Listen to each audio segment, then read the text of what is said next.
TV Makers is sponsored by RIMS, the Albert-vetted digital releasing platform. Welcome back to TV Makers. I'm Ashley Golder, and each episode I dive into the role of a leading industry professional, uncovering what they actually do, and most importantly, how they do it, so we can learn from their experience before taking those next steps ourselves.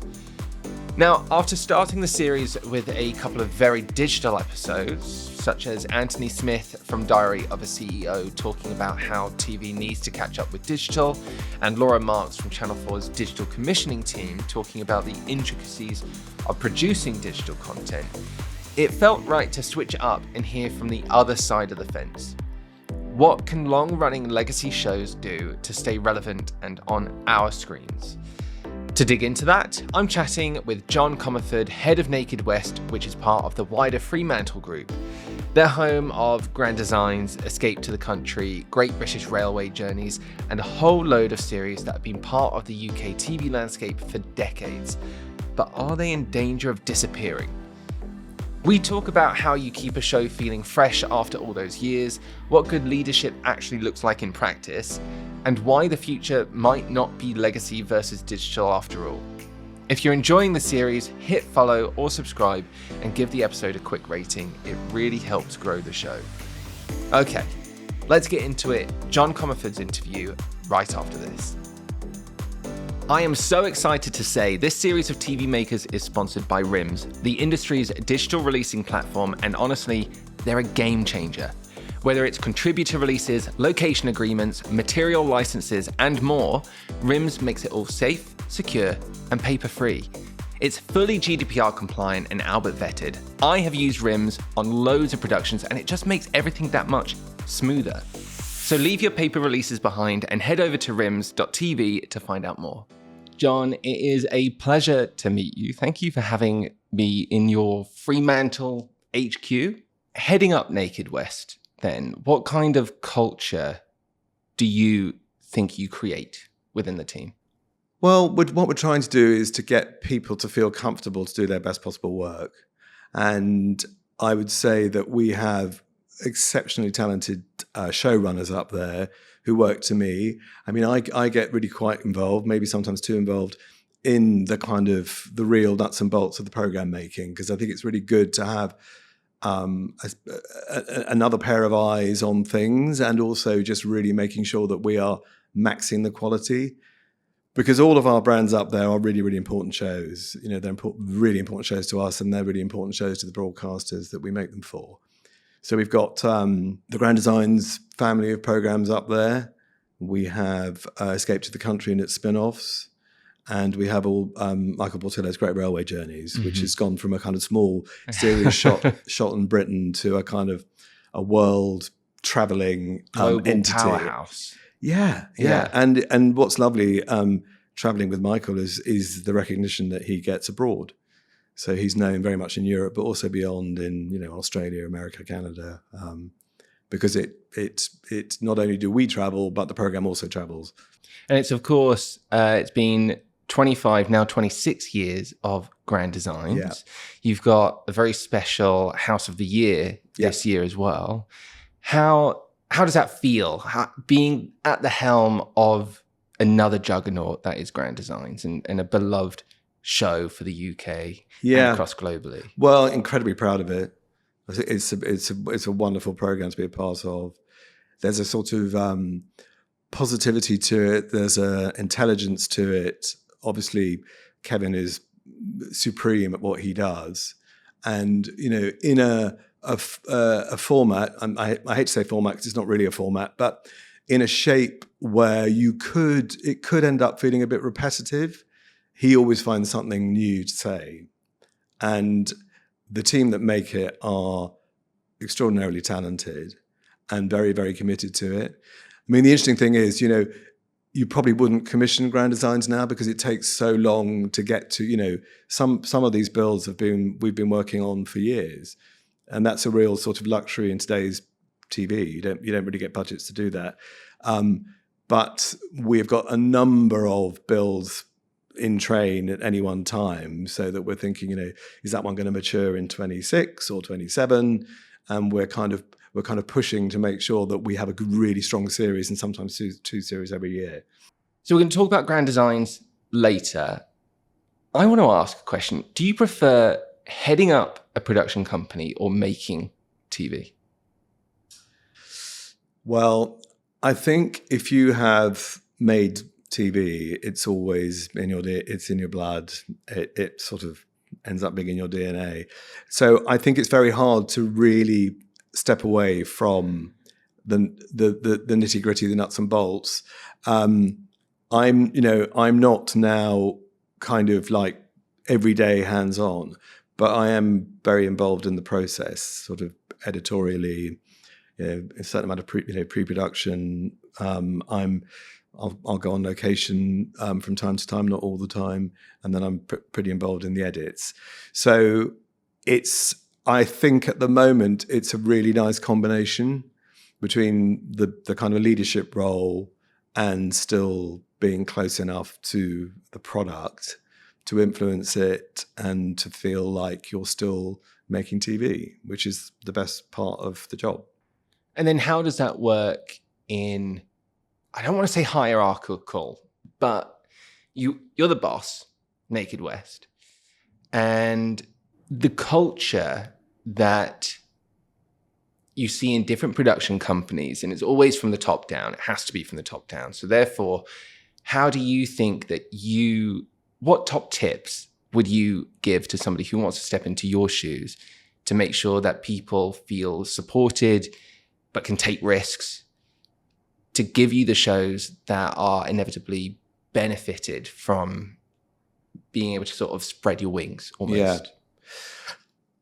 Well, first of all, there's a lot around picking the right people, picking the right teams, having brilliant people involved, and then it's about empowering people. And it's not it's trying to step back and allow people to do their jobs and to sort of guide, have opinions.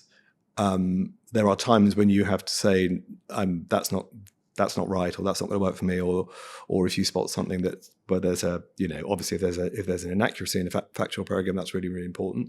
So you've got your eyes on quality, you've got your eyes on factual accuracy, you've got your eyes on some of the kind of the bigger editorial thoughts, sensitivities around not getting key things wrong. Yeah.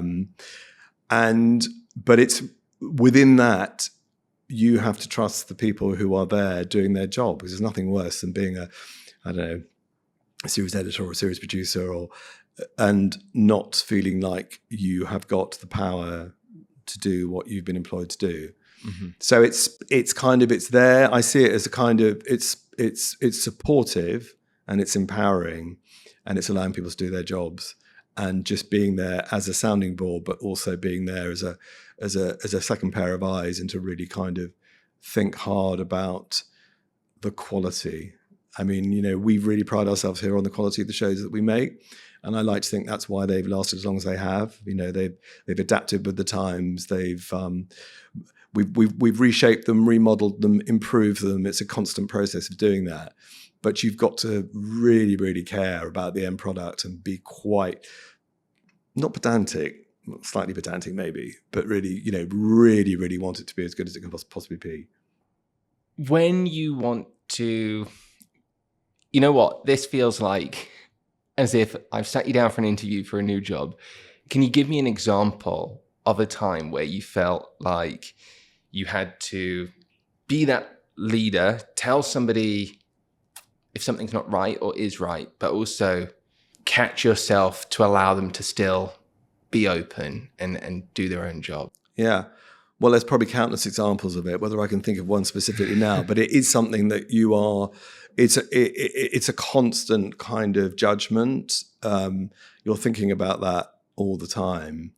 And it's not, it's very important not to undermine, but ultimately, your name is there, your reputation is there, and it's not just your reputation, it's the reputation of the company as well. Did you learn that, or did you grow into it? Like, where does that come from? I think it's an instinct. But I think it's very easy to be in a situation where you sort of overreach and overpower and undermine. So you've just got to keep that in your mind all the time. And that's about being sensitive to people and roles. So, John, you mentioned Grand Designs earlier and leadership and how good leadership can actually help influence long-running shows like Grand Designs. So what do you think the secret is to creating a show that has lasted over 25 years? You know, that's, what is that? A quarter of a century. That's a long time. What's the secret in that? There is something about people doing very kind of ambitious, big things. I mean, designing, building a house might be one of the, you know, if that floats your boat, that's what you want to do. It might be one of the biggest things you do in a lifetime. So there's a kind of authenticity to that, and there's an honesty to it, and the fact that people let you in to see that process, where they're very often kind of laid bare, having to deal with all sorts of adversity. There's a lot of sort of human drama in that, and of course the story arc from the beginning to the end, and having something amazing to look at the end is pretty compelling.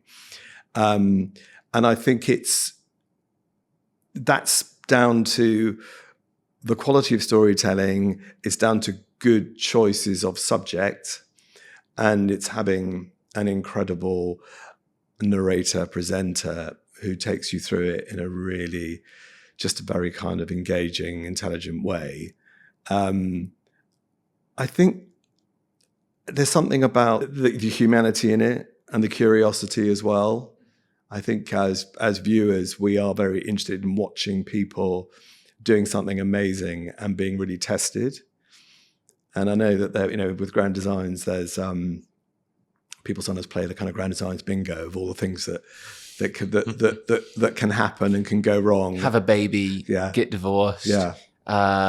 Windows don't turn up. I was about to say materials not turning up. Yeah. Yeah. All that. So there's a sort of play along with it. But more than that, I think people, it's a show that people really engage with and really love.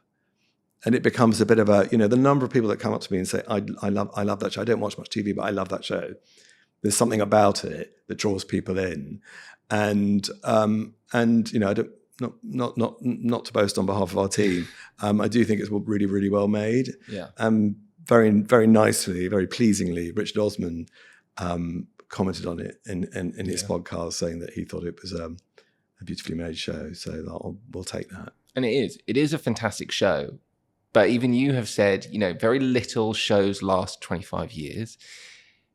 How do you keep a legacy show like that is well loved, fresh, and especially with all the pressures that we're seeing now with creating cheaper, faster shows? You know, as you said, a build could take anywhere between 18 months to never finishing. I mean, 10 years, 6 years, whatever that timeline is.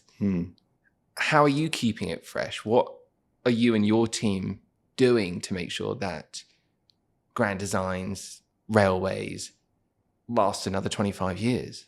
Well, it's always a process of refinement and improvement.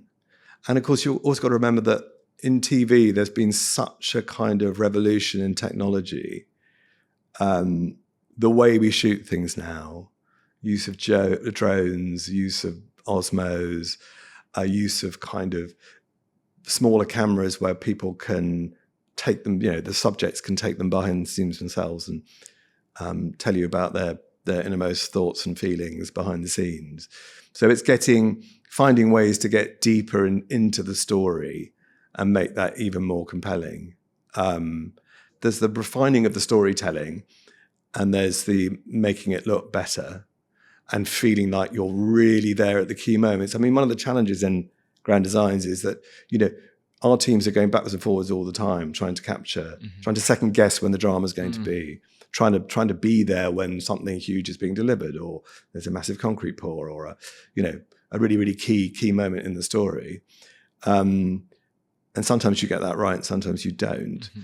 And sometimes the contributors themselves maybe won't tell you if something's happening if they're a bit worried about it. You know, refreshing it, thinking intelligently about it all the time. Kevin himself has very, very high standards, so he's always there, kind of pushing it.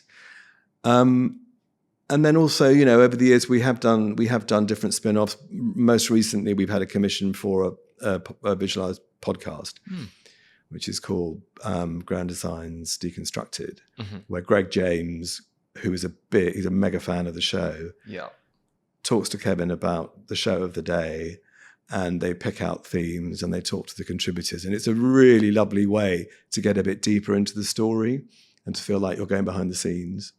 So that's interesting. So it's almost a game of two halves at the moment. You've got a legacy show and a very traditional TV show. You know, it is for TV. Yes, you might be on YouTube as well with Channel 4, etc. And there are shorts. But it feels like a TV show, you know, to sit down and watch on a TV. But now with the progression of where digital feels like it's leading us, and now you're moving into a visual podcast with Greg James, I think that's a really nice parallel to try and keep the core of what you've got and not change that too much, because it is well loved, whilst also opening that out to an audience. Yeah. So what have the biggest challenges then been for you with these legacy shows to keep them in the audience's eye and to grow the audience, you know, inevitably? Well, I suppose you're trying to leverage the social media because Grand Designs is quite clippable. So we're working on that more than we did in the past. We see a new generation of viewers coming through. I'm always delighted at how many younger viewers really love it and make an appointment with it. Where are you finding those viewers? Are they coming on to linear, or are they finding it on YouTube? I imagine a lot of them are finding it on YouTube, but maybe they're also then finding their way back to Channel 4 through it.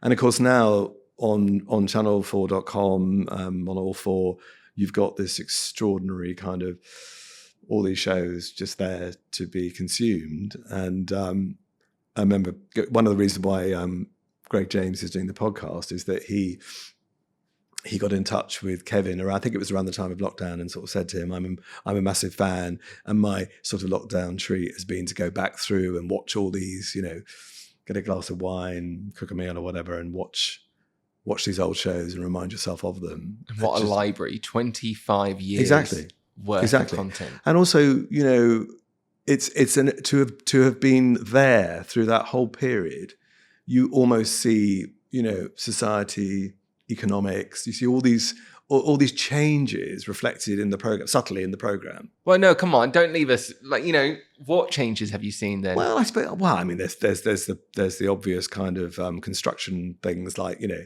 the obsession with, I don't know, a wood burner or bifold doors, or, you know, there are certain things that come and go and become really popular. Everyone wants them, you know, the arrival of the glass box, and then maybe that's not so much a thing now. So you know, there are all sorts of changes that you will see reflected over the 25 years of Grand Designs. How much does Kevin get involved within the show? Is he, I mean, I reckon I know what the answer is going to be, but is he a passive presenter that gets handed a script and goes for it? Or is he as passionate about it as you and your team and therefore gets involved? He is completely passionate about it. He's really involved. He's one of the team. He's going backwards and forwards to these builds. He gets to know the contributors. He's absolute opposite of a kind of, you know, rent a gob, turn up, say something, go away. No, he's really, he cares about it. He's interested in it. He understands the kind of viscera of everything, you know, the building techniques. He's very keen on sustainability, and he understands how that works. So he's absolutely a team member. And there's a wonderful kind of if he's there for one of the finals days where you're looking at the finished article and you're thinking about, what you're going to say about that, there's always a kind of very kind of productive, lively discussion around what is the end piece to camera going to be. Mm-hmm. And Kevin's got thoughts, and the PD will have thoughts, and it's a process that comes to that wonderful end piece, which is so sort of clever and thoughtful. Is that relationship with, and I'm mainly thinking of yourself, yes, you've got an incredible team, but you've been involved in this show for years. You've got this relationship, one assumes, with Kevin, with Michael. How do you foster that talent? I mean, talent is a almost taboo word now, actually. How do you foster those presenters? How do you foster those relationships with the people in front of the screen? By being around, being visible. Can you do that when you're head of Naked West, executing all these shows? You're a very busy person. You can, and you have to. So that's turning up on location regularly. Mm-hmm. That's, going out for lunch. Mm-hmm. That's chatting. That's phone calls, WhatsApps, just constant connection. And keeping that relationship going, and hoping that they know you well enough and respect you well enough to tell you if they're not happy about something. Has that ever happened? All the time. Can you tell us what? Well, no, there's always things that you're not, that you think could be better, or something went a bit wrong, or someone dropped a ball somewhere. We're all human. I mean, I've said it already, but our teams I think are brilliant and exceptional. I have massive respect for them, but things don't run smoothly always. Mm-hmm. And you have to respond to that and, repair what needs to be repaired. But on the whole, I think we all have very, very strong, honest relationships with our talent, whether that's Grand Designs, whether that's Michael on Railways, whether it's all with the Escape to the Country team, whether it's Charlie Cooper on Myth Country, which is a recent commission we had. It's about having really friendly, positive, open relationships. Okay, let's talk about RIMS, the digital releasing platform who are proudly sponsoring this series of TV makers. RIMS are trusted by the biggest players in our industry, but do you know why? They streamline every release your production requires. We're talking contributors, locations, materials, NDAs, self-declarations, and even audience consents, all from a single platform. You can use a RIMS iPad, which makes things quick and easy, but one of my absolute favorite features are the QR codes. If you're in a hurry and have multiple people to release, you can have your contributors scan a QR code, sign on their own phone, and you're done. Dozens, if not hundreds of contributors released in minutes. RIMS works online and offline anywhere in the world. It's fast, flexible, and fully GDPR compliant. And because everything's searchable by name, date, location, release form type, post teams can find what they need in seconds. Plus, photos are stored with every form, so matching contributors is actually easy. It's Albert vetted, eco-friendly, and trusted across the industry, so if you want to make your releases a whole lot easier, head over to rims.tv and book a demo now. This episode is sponsored by The Kit House. As a director, I'm always needing to rent kit for my next project, whether it's a fast-paced run and gun shoot or a full multi-camera studio rig.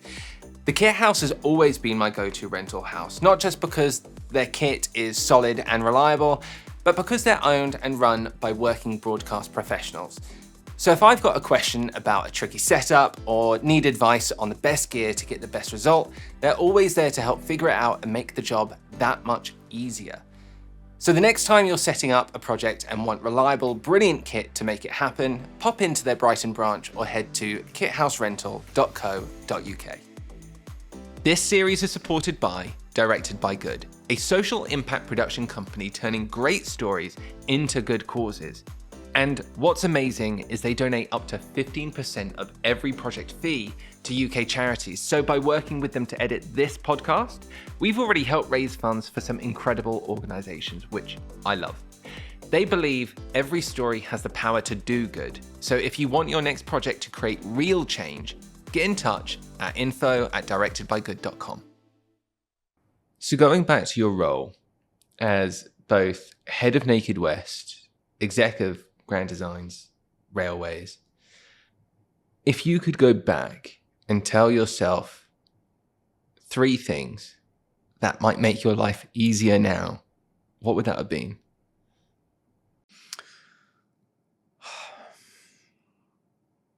Well, in a way, I think I've learned the things I have learned have come out of working in television for a very long time. Mm-hmm.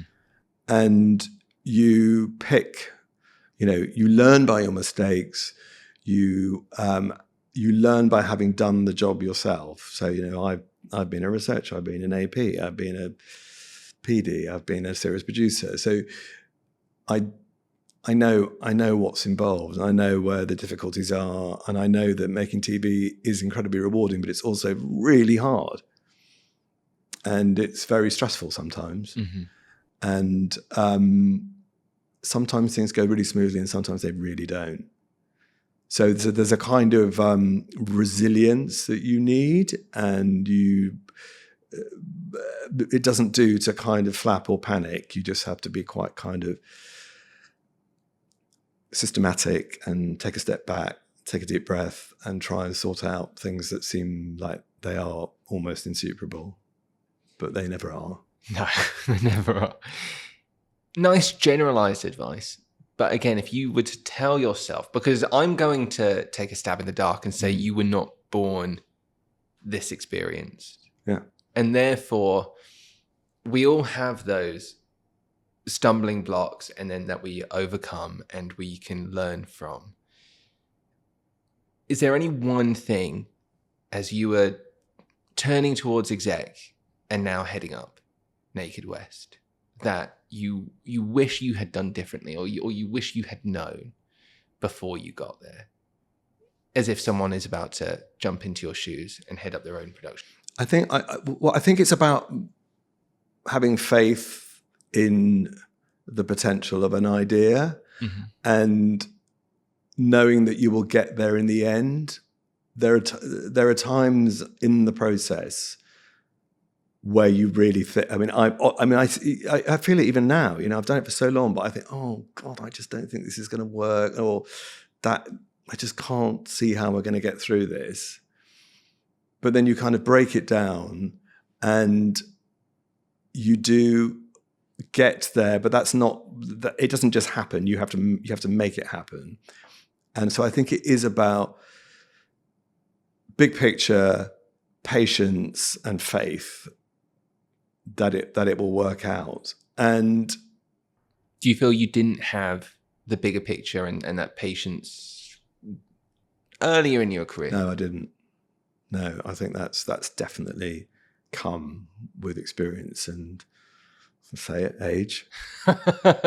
Yeah. But that's, it's a wonderful thing, and it means that actually you are calmer, mm-hmm. as a person. And it's, when I was less experienced, when you get really stressed, and the one thing that spooks a team is to have someone running the team flapping about and getting cross and getting shouty and getting blamey, and it's really not helpful. It's undermining, and it spooks people. So yeah, it's remaining calm even at times when you maybe don't feel it. So having experienced that, do you find that bringing that into your teams, you are sustaining a culture within your own company that then allows you to make these incredible legacy shows? Well, I hope so. Yeah. I mean, we are very, very fortunate to have these heritage brands, but you have always got to be thinking about the future, and you've got to be future-proofing them, and you've got to be thinking about spin-offs, and you've got to be thinking about, what are we going to be doing with them in 3-5 years' time. And that's partly about ambition. I mean, if I take the example of Great Railway Journeys, this started as a way of doing travel, but also social history and culture in Britain. And then we've sort of grown it until we've ended up doing lots of series in continental Europe. We've done 5 series in North America. We've done series in Asia, Australia, a bit in India. So that it's really, really spread. So it's about being ambitious And sometimes you have to kind of encourage broadcasters to go with you. There isn't always the resource to do that. So sometimes it's about being really, really, boxing really clever with your resources and thinking, look, I want to protect the future of this brand, and I know that what I'm proposing here might give it longevity, but may not be as affordable as it needs to be. So we've been quite canny, and we've pushed it a bit in terms of what we do, just to give it more scope, and therefore hopefully to get more bums on seats, and for it to feel more new, interesting, a bit edgier maybe. What are those meetings like? Are they within the Fremantle umbrella, or are they within Naked, or are they with the broadcaster? And how do you convince somebody to stick with you? And it is an expensive show. You can't get around that. Those shows are expensive to make, whether they're the travel shows or you're waiting for a window to be put into this incredible house, and it's being delayed and delayed, Yeah. and you sent a PD over. And I mean, they are. I mean, Grand Designs is quite. Well, I suppose it is. It's more expensive than some of the other shows we do, because the period in which we film it is incredibly protracted. Mm-hmm. So we have teams on that who are working over a very long time. On something like Escape to the Country or Railways, they are unbelievably efficient. So they're small, very, very talented teams who are out there filming. I mean, I think people will be quite surprised how quickly we make those, because they're super well planned, and the structure of it works. So we know exactly what we need to capture to make them. So it is about being very ambitious and clever with the resources that you have, and thinking ahead. I mean, we are lucky that we're part of a kind of global powerhouse. This company Fremantle, it's an international distribution company as well. So they have access to international markets. So a lot of these shows will sell abroad as well. So that will help sometimes with budgeting of difficult shows, ambitious shows. As in, they can give you a cushion, or they may choose to invest some to help with that. Let's talk about then the Fremantle umbrella and Naked as an indie. How do you keep your coreness as Naked without being assimilated into the bigger workings of Fremantle, whilst also being able to dive into that help, those cushions? Well, I think I feel like we have the best of both worlds. If you came out to our office at High Wycombe, it feels like an indie. It is like an indie. It's a lively, busy office with its own post-production, and it's allowed to get on and do what it does. I feel like we're supported. We're lucky that we have a lot of support in terms of, legal, HR, all those things that you need now, and press. We have an amazing press department who really help push our shows out there. But we are still, an autonomous unit who gets on and makes the shows, and is, not. There isn't much interference, I have to say. I mean, that's quite nice. It's really nice. It does feel like a have your cake and eat it kind of vibe. I think we are fortunate. I think it does. For me, it feels a bit like that.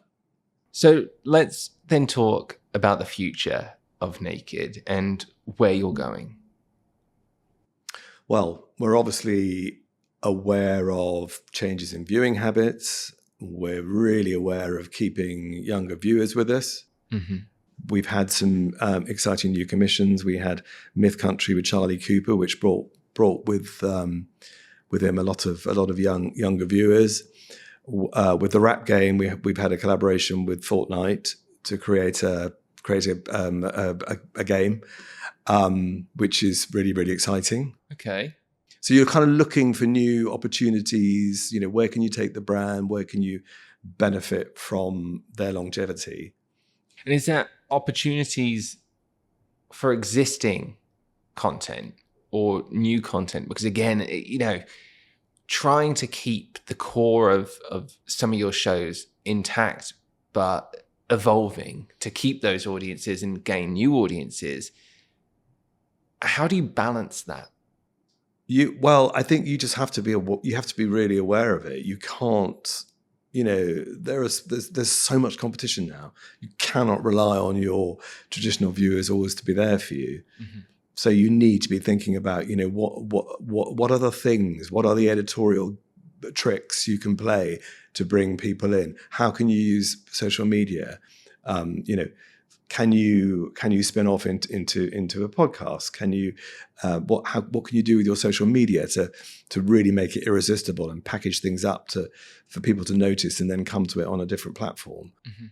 It's sort of really important. I mean, we've got a new commission with Quest, Discovery Quest, and it's with Francis Bourgeois and Chris Harris. Mm-hmm. So Francis Bourgeois has got a huge online following. Mm-hmm. with his, he's this train enthusiast. Mm-hmm. And he's Are you using his 360 camera? Are you using his style as well? It's going to be a slightly different style because that's very much his own shtick. Yeah. But he is brilliant. Mm. I mean, he's clever. He's really funny, and we've got him doing something slightly different. And it's in the same vein. It's train related, let's say that. Okay. But it's a bit different. And we've got Chris Harris, formerly of Top Gear, indeed, who's very he's cars. I mean, he's Francis's trains. I love him. And so far they're an amazing combo. It's very, very entertaining. So again, I would say that commission was dreamt up very much with a thought to new viewers, people coming from the social media space, mm-hmm. bringing in new people. So are we going to see, just thinking about molding those together, a fortnight Grand Designs Railways crossover? Where you can play as Kevin McCloud, I don't know, destroying a building in Fortnite. Wouldn't that be great? I mean, can we have that? Feels like irresistible. With the future, you're talking about new commissions, which every production company needs to survive. It still feels like a pull for your time and for audiences between new commissions and new places where they might find them. What are you doing at Naked and I guess the bigger Fremantle umbrella to make sure that you have fingers in all of those pies and you're not alienating any audience, but you're still progressing with the times? Well, we have, Naked and Naked West are very kind of symbiotic. Mm-hmm. We're in different buildings, but we work together all the time. Mm-hmm. And we have an incredible development team in Naked, which we tap into at Naked West. And they spend all their time coming up with incredible ideas and really very, very imaginative spins on things and interesting talent pairings. And it's something it is happening and we are doing all the time. And quite a lot is invested in that, trying to find the new, trying to find the unconventional, mm-hmm. trying to think about, where do we go to keep charged up, keep commissioned, keep relevant. We have the incredible privilege of these fabulous heritage shows, but we have to keep them really fresh. Yeah. But we also have to think of the new as well, because you can't rely on things to last forever. So what direction is Naked going? If you can tell us, are there specific genres that you're leaning into, data that you're making use of? Are you getting help with Fremantle with even bigger audience viewing figures across different production companies? How are you creating your next 5 or 10 years? I would say we're putting quite a lot of resource into trying to answer that question. Mm-hmm. TV, terrestrial TV is it's at a crossroads. Mm-hmm. And having really, really strong brands really helps, mm-hmm. because they can be used across social media and can get noticed and then bring people back to the core brand. But you have to absolutely invest in trying to find the new. And so what you're saying is, if there's a production company that has a legacy brand, you shouldn't just be resting on that brand. You can't. You absolutely can't. That's sort of you're entering the dying rooms if that's the way you're thinking. So diversify your portfolio. Well, it's constantly generating new ideas and pitching and rolling with the setbacks and getting back up and pitching again. You can have some amazing ideas and some amazing decks, and just for whatever reason, it's not the right moment. And when that happens, you just have to move on, let them go. Maybe they'll get an outing again in the future. You keep them there in the background, but you have to be really resilient and keep on going, because I think what we all know at the moment is there are limited homes for really good ideas, and there are limited resources. Which is such a strange thought, because it feels like there's more places to watch, but yet there are less avenues to get there in an odd way. Yes, but isn't that why? I mean, the diversification is so, all the spend is spread massively now. And it was a few years ago concentrated on a few core buyers. Yeah, and now it's everywhere. Before we wrap up, John, so that's a little bit of future for Naked West, a little bit of Fremantle. You've had an extraordinary career, but what's next for you? Oh, God, that's a difficult one. I'm enjoying what I'm doing a lot, and I'm focused on that at the moment. At some point, there'll be a next chapter. Maybe I'll do something completely different. Any ideas? I don't know. Let's say... I quite like to build a house. Oh, yeah? For Grand Designs? Yeah, I must be mad, but I would like to do that. Not necessarily for Grand Designs, but I would quite like to do it. 25 years has finally ground you down to going, yeah, I could do that. Yeah. Okay, so on the future, build a house, and at the moment, sticking where we are, heading up Naked West, making some phenomenal legacy shows, making some phenomenal new commissions as well. The Chris Harris, Francis Bourgeois sounds like a great pairing. I can't wait to see that. But John, thank you so much for coming on to TV Makers. It has been a pleasure to speak with you. You're very welcome. It's very nice to talk to you. And that was John Comerford. Before you go, I just want to pick up on a few things he said, because this wasn't a legacy TV is dead conversation at all. I think the biggest takeaway that he was talking about is that traditional linear TV still has a place.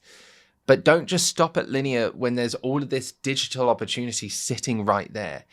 It's exactly what Laura Marks talks about in episode 2, that 360 approach that I didn't quite understand until we broke it down. But it's don't just make the show, make everything else that complements it as well. You can see that with Grand Designs Deconstructed, as John mentioned, where Greg James comes in, it brings in younger viewers, it extends the IP, gives the brand more visibility, and it does all of that with lower cost digital content supporting a premium show. John also made the point that clips and social content are no longer optional anymore. Legacy TV isn't dying. The audience is just spread across loads of different platforms, but take that as a new opportunity to pull in new viewers. And then there was his warning about the need to innovate, where he said that if you're not, you're, quote, entering the dying rooms. Consider yourself warned. But what I think John is saying is shows don't fall off because digital grows. They fall off because we don't update them with the times. So if you're making TV, especially if you work on long-running shows, the question becomes, what are we doing to innovate? We're producers, we're great at ideas. So let's start talking about how to expand the shows that we are making and the best use of digital, rather than keep on talking about how digital is chipping away at linear TV and we're all doomed because of it, because that's not the case. That to me sounds really exciting. I hope that doesn't come across as too preachy. I just really enjoyed this chat with John, and I think there are topics in his interview that I just wanted to highlight. I'd love to know what you think. Whether you're listening or watching, drop me a comment or get in touch on Instagram at TVMakersPod. If you could also hit follow or subscribe and drop a quick rating, it really helps grow the show. Thanks for listening, and I'll see you next time on TV Makers.